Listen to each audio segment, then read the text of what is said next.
Hello everyone, welcome to my YouTube channel Exam Pattern, and this is Rohit Kumar. And how are you? I hope you will be fine and healthy. Okay, so let's discuss about today. We'll discuss about polynomials for class 9. And what is polynomials? What is polynomials? Do you know polynomials? एकदम zero से बच्चों, एकदम zero से लेके चलेंगे और एकदम zero से हीरो बनने की ट्राई करेंगे। और यहाँ पे जीरो से लेके चलेंगे, एक एक चीज को कंसिडर करेंगे, एक एक चीज को। ठीक है, तो आप वीडियो को focus on the board and be careful, क्योंकि गर्मी बहुत ज्यादा है। ठीक है, तो यहाँ पे फोकस कीजिए बोर्ड पर और सभी बातों को अच्छे तरह समझते हुए चलेंगे हम लोग पॉलिनोमियल्स क्या चीज है। तो पहली बात बच्चों, polynomials there have two parts. ठीक है, polynomials is divided, there have two parts. देख लेते हैं टू पार्ट्स में कैसे कैसे डिवाइड है। Polynomials, this is poly for many, okay, and nomials for terms होता है। ठीक है बच्चा, तो ये है पॉलिनोमियल्स के टू पार्ट्स। पॉलिनोमियल्स इसमें डिवाइडेड है टू पार्ट में। तो पॉलीफॉल्स मैनी एंड नोमियल्स फॉर टर्म्स, यानी जिसमें मैनी टर्म्स होते हैं, बहुत सारे पद होते हैं, उसे कहते हैं बहुपद यानी पॉलिनोमियल्स। ठीक है, तो पॉलिनोमियल्स हम लोग कैसे डिस्क्राइब करेंगे? तो बच्चों, जैसे पॉलिनोमियल्स को समझने से पहले हम लोग अलजेब्रिक एक्सप्रेशन को कंसीडर करेंगे। Okay, algebraic expression, what is algebraic expression and do you know about this? Okay, don't worry, let's watch this algebraic expression. Algebraic expression, तो बच्चों अलजेब्रिक एक्सप्रेशन के बारे में हम लोग डिस्कस करते आ रहे हैं प्रीवियस क्लास 8 से। ठीक है, अब दिक्कत इससे प्रॉब्लम से बात की है, आपने ना पढ़ा हो तो बात की बात है, लेकिन हम लोग अलजेब्रिक एक्सप्रेशन डिस्कस करते आ रहे हैं प्रीवियस क्लास से अपने। ओके, तो हम लोग क्या लिखेंगे? एन अलजेब्रिक, डिफिनीशन में N algebraic expression,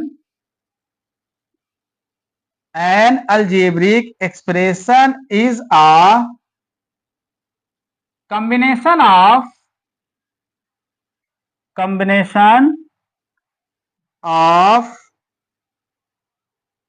constant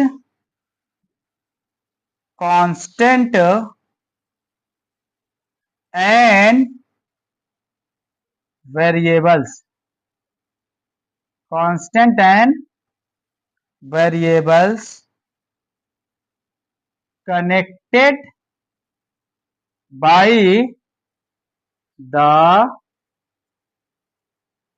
sign of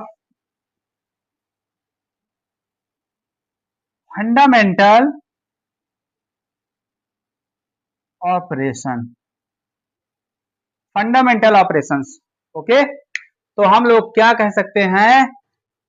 कहने का इनका मतलब ये है कि जो अलजेब्रिक एक्सप्रेशन है वो इस चीज को बताता है कि जो फंडामेंटल ऑपरेशन के द्वारा जो वेरिएबल्स और कांस्टेंट का जो कॉम्बिनेशन है उसे हम लोग कहते हैं algebraic expression. Let's see 5x plus 3, okay, this is algebraic expression. Why? And they having constant value। ठीक है, और ये क्या है? वेरिएबल्स है, और ये क्या है, ये भी एक कांस्टेंट वैल्यू है। ठीक है, तो बच्चों हाँ, और ये प्लस क्या है, ये फंडामेंटल ऑपरेशन है।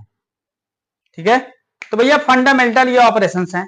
तो फंडामेंटल ऑपरेशंस जो होते हैं, जैसे प्लस हो गया, डिवाइड हो गया, इनटू हो गया, माइनस हो गया, ये सब फंडामेंटल ऑपरेशंस हैं।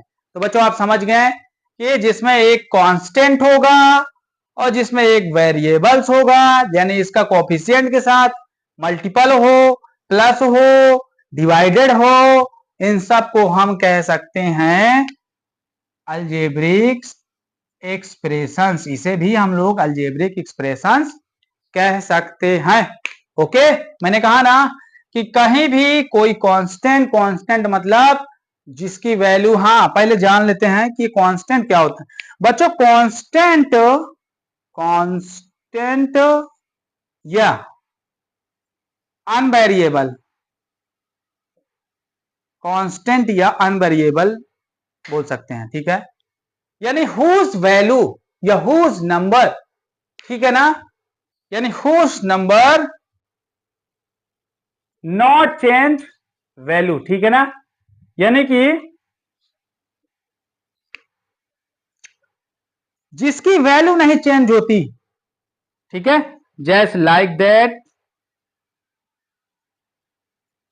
जिसकी वैल्यू नहीं चेंज होती, यानी 1 2 3 4 5, ये सब क्या है, कांस्टेंट वैल्यू है बच्चे, ये सब कांस्टेंट वैल्यू हैं। तो हम इसे कह सकते हैं वेरिएबल्स। वेरिएबल्स क्या होता है, हुज वैल्यू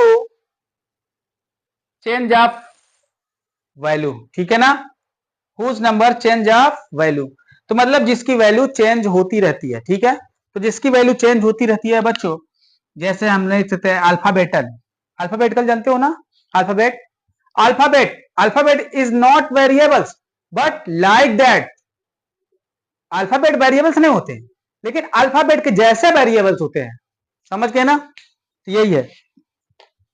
तो बच्चों x y z a b, ये सब जितने हैं ना, ये सब वेरिएबल्स बोलते हैं। इनको क्या बोलते हैं, वेरिएबल्स, यानी चर पद बोलते हैं, इनको हम अचर पद बोलते हैं। ओके, तो यहाँ पे ये फंडामेंटल ऑपरेशंस हो गए, तो हम इसको कह सकते हैं कि ये एक अलजेब्रिक एक्सप्रेशन है। तो बच्चों आप अब देखिए क्या नहीं समझ में आया, चलिए अब बात करते हैं टर्म और कोफिशिएंट की बात करते हैं। टर्म एंड कोफिशिएंट की बात करेंगे, जैसे इट कैन राइट, ठीक है, तो बच्चों जैसे ये टर्म और कोफिशिएंट की बात करें, अगर मैं इसमें पूछूं कि what is coefficient of x, पूछा जाए आपसे what is coefficient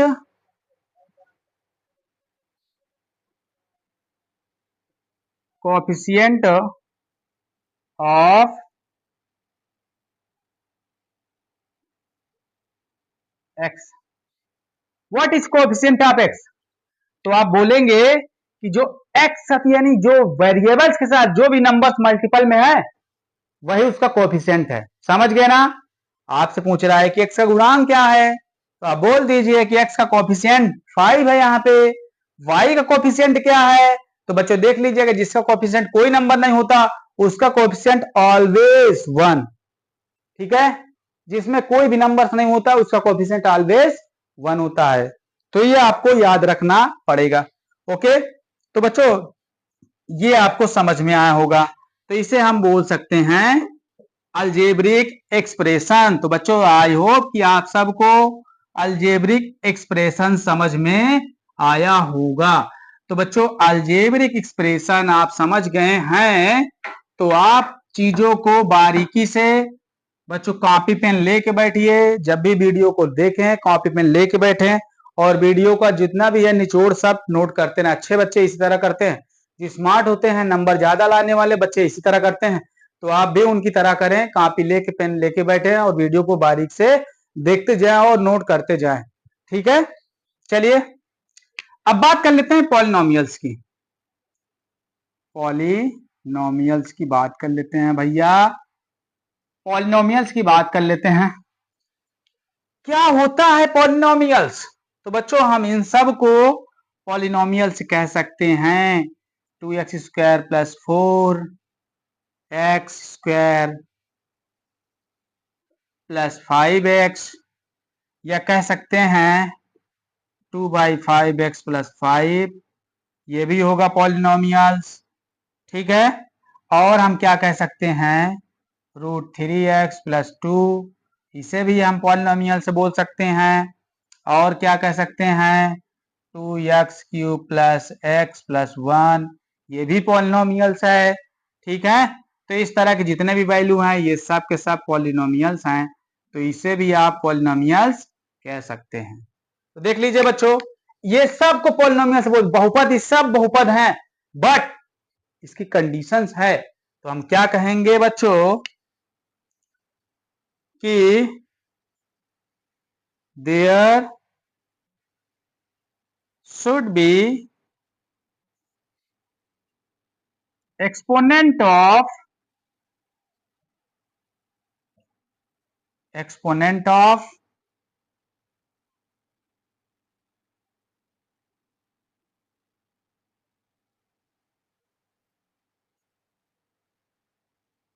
exponent of whole number,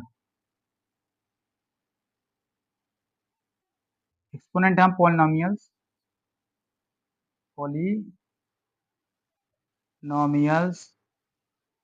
a whole number,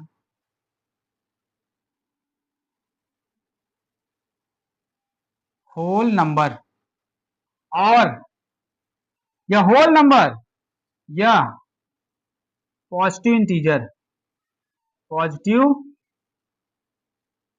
integer, whole number होना चाहिए, पॉजिटिव इंटीजर। नहीं समझ में आया, समझा देते हैं। यानी कि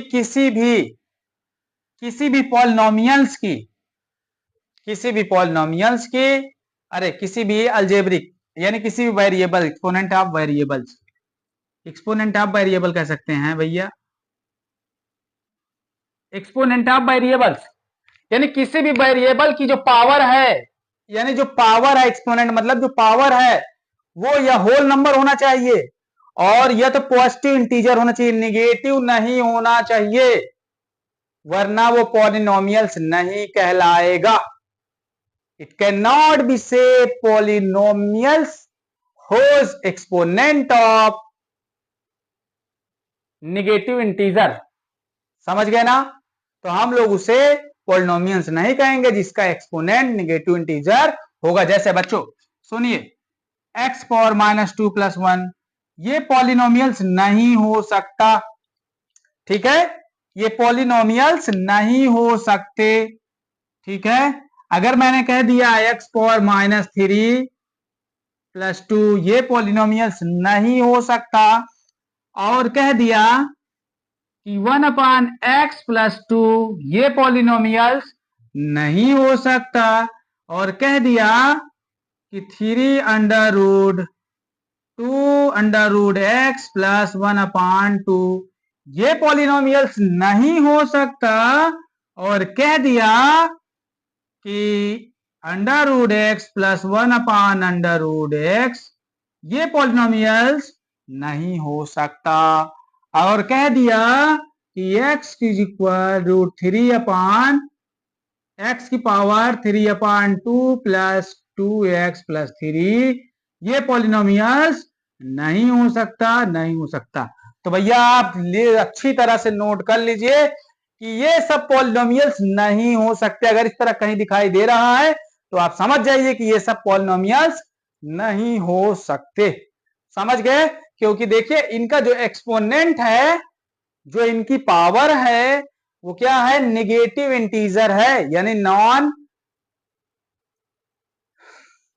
पॉजिटिव इंटीजर। ठीक है, तो ये सब नेगेटिव इंटीजर हैं। समझ गए ना इनकी पावर? तो बच्चों इनका पावर जो है एक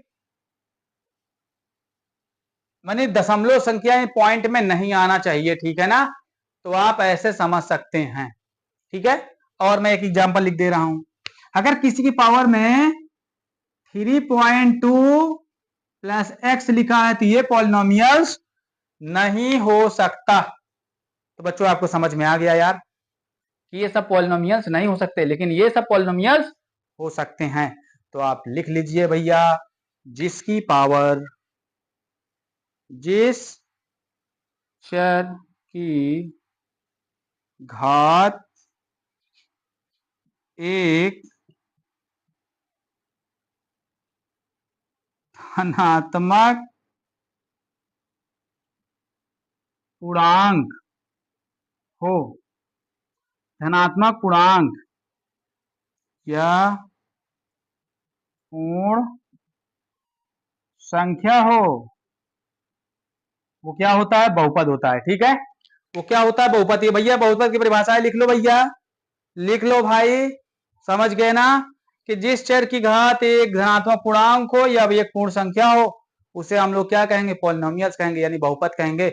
बहुत ही इंपॉर्टेंट है भाई, लिख लो। मैं इंट्रोडक्शन दे रहा हूं, अभी तुमसे क्वेश्चन नहीं सॉल्व करवा रहा हूं, केवल मैं इंट्रोडक्शन दे रहा हूं। अगर इंट्रोडक्शन दे रहे हैं, थोड़ा सा वैल्यू कर लो, लिख लो ये सब चीजें। वीडियो इसकी वीडियो रिवर्स करके आप ये सब लिख लीजिएगा। ठीक है,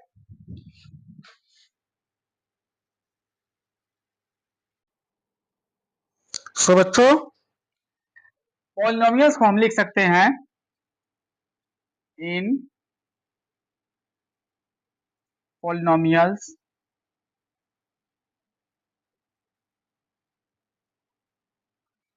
the exponent of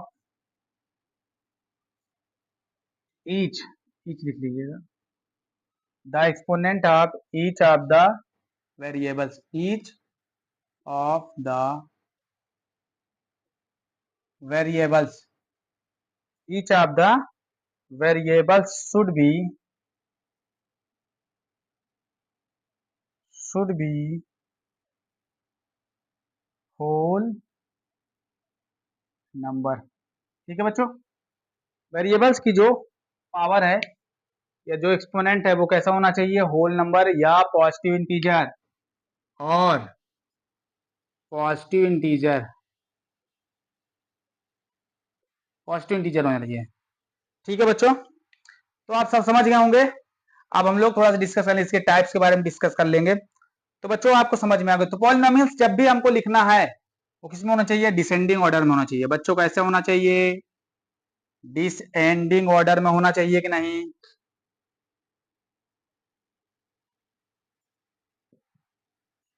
descending order में होना चाहिए। जब भी हम लोग पॉलिनोमियल डिस्कस करेंगे वो डिसेंडिंग ऑर्डर में होना चाहिए, डिसेंडिंग ऑर्डर में।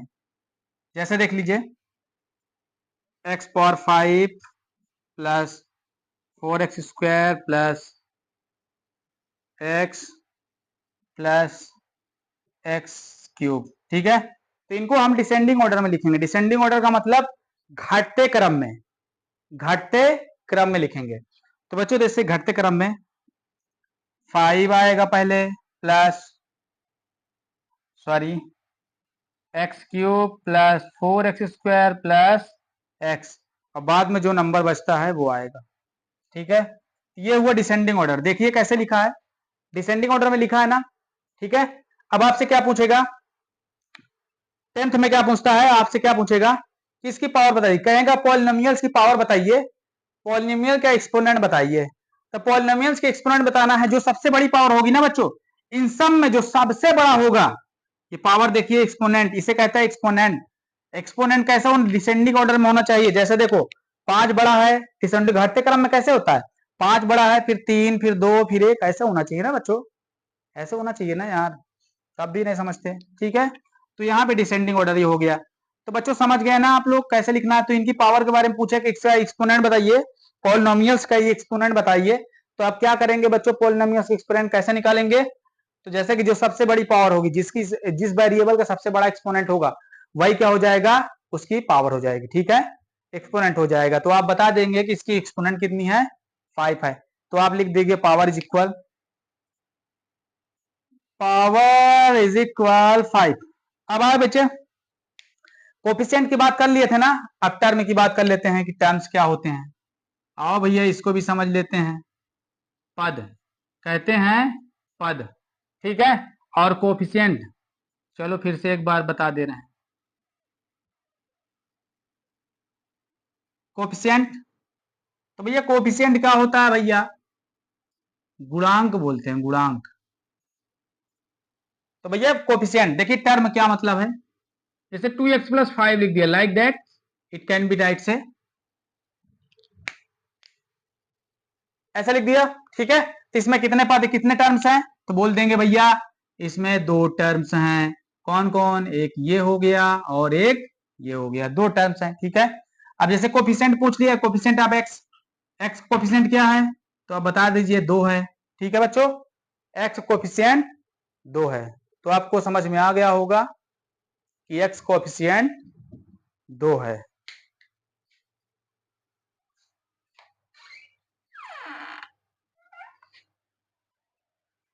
तो बच्चों एक्स कोफिशिएंट दो है, तो आपको समझ में आ गया कि कोफिशिएंट निकालना और टर्म्स निकालना एकदम आसानी से आ जाएगा। चलिए एक बार फिर से थोड़ा सा और बता दे रहे हैं। x² + 5x + 6, इसमें पूछा जाए कितने टर्म्स हैं, कितने पद हैं इसमें? देखिए एक, दो, तीन, तीन टर्म्स हैं।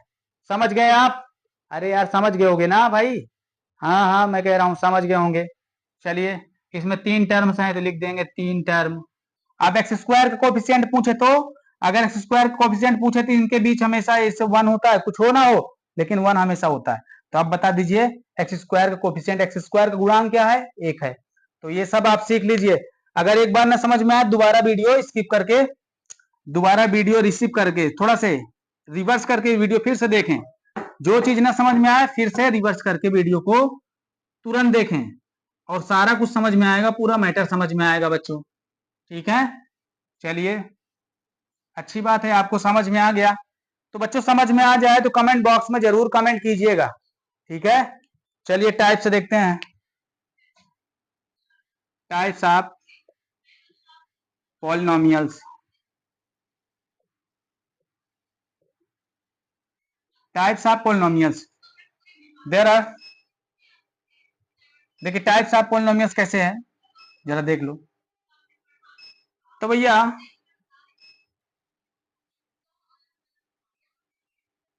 Based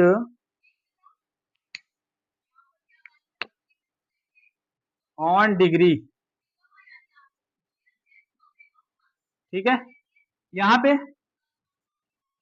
based on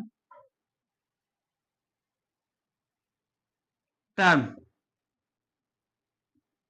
based on terms and based on degree, ठीक है भैया। एक second,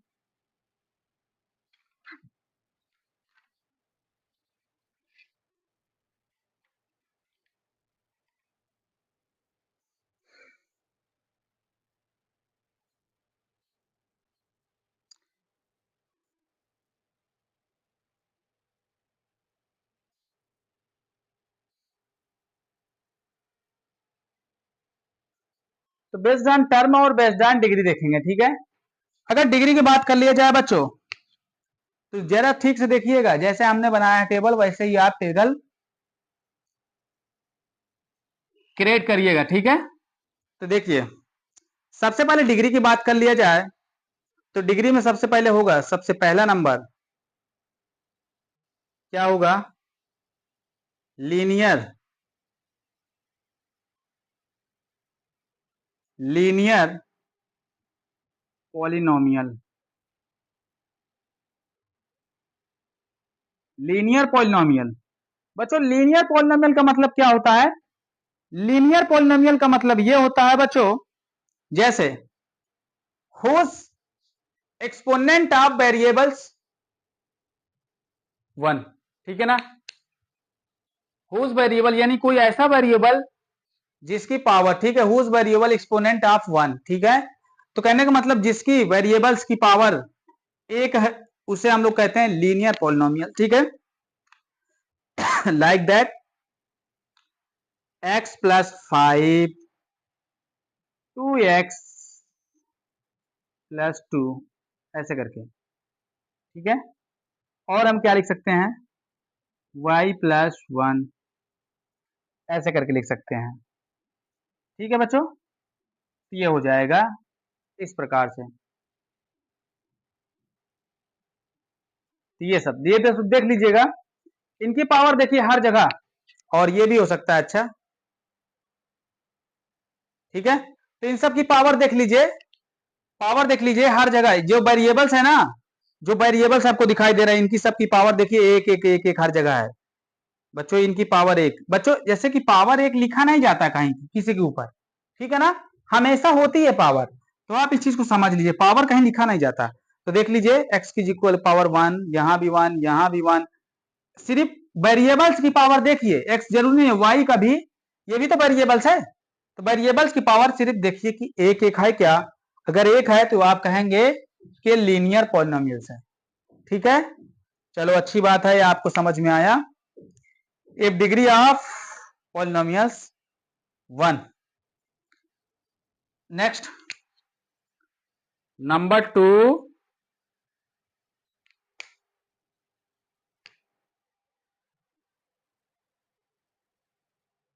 quadratic polynomials.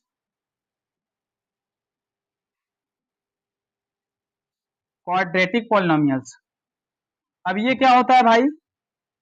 Quadratic polynomials क्या होता है? If degree of polynomials, if degree of polynomials is 2। दो होती है भाई, जिस वेरिएबल की पावर या एक्सपोनेंट दो होती है उसे हम लोग कहेंगे क्वाड्रेटिक पॉलिनोमियल्स कहेंगे। ठीक है, आप समझ गए होगे ना? ठीक है, तो जिसकी पावर क्या होती है, जिसकी डिग्री क्या होती है, दो, जैसे like that x square 5x plus 6 is equal √3x² plus 5x, ये हो गया। एंड y² प्लस 5x, ये हो गया। तो भाई आप देख रहे हैं कि पावर दो है ना यार। आप ये देखिए ना चीज, ये देखिए एक्सपोनेंट क्या है, टू टू नजर आ रही है ना हर जगह। तो जहां भी एक्सपोनेंट अगर टू नजर आ रही है आपको हर जगह लगा, तो आप समझ जाइए कि क्वाड्रेटिक पॉलिनोमियल्स है, यानी द्विघात बहुपद है। इसे कहते हैं द्विघात बहुपद, ऐसे कहते हैं रेखीय बहुपद। ठीक है, ये द्विघात बहुपद है। चलो भाई, ये तो आपको समझ में आ गया, अच्छी तरीके से ये समझ में आ गया। अब अगला लिख लेते हैं तीसरा। तीसरा मैं इधर लिख दे रहा हूं, बाद में इसको मैं सफा कर दूंगा। ठीक है भाई, तो तीसरा मैं यहां लिख दे रहा हूं। तीसरा हमारा आएगा बच्चों cubic polynomials. Cubic cubic polynomials, देखते रहो यार, दिखाई दे रहा है। तो ये है क्यूबिक पॉलिनोमियल्स। कैसे देखेंगे बच्चों क्यूबिक पॉलिनोमियल्स, कैसे देखेंगे? तो जिसमें एक्सपोनेंट की पावर, तो लिखेंगे if degree of polynomials is 4। ठीक है ना, if degree of polynomials is 3, यार 4 नहीं, सॉरी गलती हो गई। ठीक है, तो यहां लिख देंगे जिसकी डिग्री कितनी हो, 3 हो। तो यहां जैसे मैं लिख दूंगा x³ प्लस 5, ये हो गया क्यूबिक।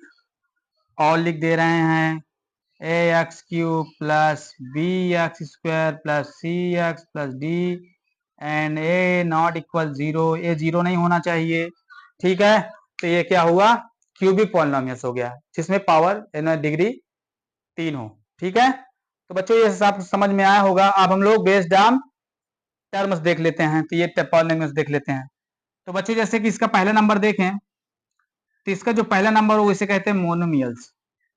मोनोमल्स, तो मोनोमल्स में देखेंगे ये पॉलिनोमियल्स, तो भैया ये पॉलिनोमियल्स क्या होगा, ये ऐसा पॉलिनोमियल्स है, पावर नहीं देखना, डिग्री नहीं देखना है, इसमें टर्म्स देखना है, ठीक है। तो भैया जो एक टर्म्स जिसमें केवल सिंगल टर्म्स है, जैसे x हो गया, 2x हो गया, y 2y स्क्वायर हो गया, 3y 3 क्यूब हो गया, ठीक है, और ये 2 हो गया। अरे 2 को भी लिख सकते हैं, कैसे, x पावर 0 नहीं लगा सकते, ये भी तो लिख सकते हैं भाई, ठीक है। अगर किसी का पावर में 0 है तब भी वो पॉलिनोमियल्स कहलाएगा, ये बात भूलना नहीं। अच्छा, ठीक है। तो हाँ, क्योंकि मैंने बोला कि पॉलिनोमियल्स की पावर जो हो ये होल नंबर होना चाहिए, होल नंबर में 0 भी आता है, ये भी आप ध्यान रखिएगा, ठीक है। तो चलिए, तो ये हो गया मोनोमियल्स पॉलिनोमियल्स, ठीक है। तो मोनोमियल्स ये हो गया मोनोमियल्स। चलो भाई साहब, ये सब हो गया। दूसरा नंबर, दूसरे नंबर पे कौन आता है भाई, दूसरे नंबर पे कौन आता है, तो दूसरे नंबर पे बायनोमियल्स, बायनोमियल्स पॉलिनोमियल, बायनोमियल्स पॉलिनोमियल्स। तो बायनोमियल्स किसे कहेंगे भाई, जिसमें दो टर्म, देखिए इसमें सिंगल सिंगल टर्म है ना, है ना, तो बस समझ लीजिए इसमें सिंगल टर्म है, और इसमें दो दो टर्म होंगी। ये देख लीजिए, ये देख लीजिए, ये देख लीजिए, ये देख लीजिए, है ना, इसमें दो दो टर्म, एक दो एक दो एक दो, दो दो टर्म है ना, इसे आप बायनोमियल्स पॉलिनोमियल्स कहेंगे, ठीक है। तीसरा नंबर, तीसरा नंबर क्या है भाई, तीसरा नंबर क्या है भाई, तो हम लिखेंगे ट्राइनोमियल्स, ट्राइनोमियल्स पॉलिनोमियल्स, नोमियल्स। ट्राइनोमियल्स में कैसे लिखेंगे भाई, पेशेंस बनाए रखो।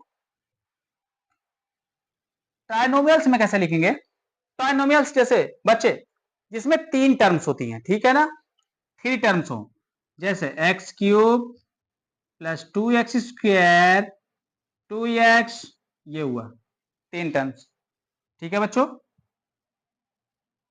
√3x² प्लस 2x+3, ये हुआ, समझ गए ना, समझ गए ना। अगर देखिए रूट के अंदर अगर एक्स वाई जेड कुछ भी आ जाता है तो वो पॉलिनोमियल्स नहीं है, पहली बात जान लीजिएगा, और रूट के अंदर कोई नंबर आता है तो वो पॉलिनोमियल्स है, ठीक है, इस बात को ध्यान में रखिएगा। अब देखते हैं, इसकी शॉट लेना है, इसकी शॉट ले सकते हैं, रख सकते हो बढ़िया सजा के, ठीक है। अब नेक्स्ट, नेक्स्ट देखते हैं।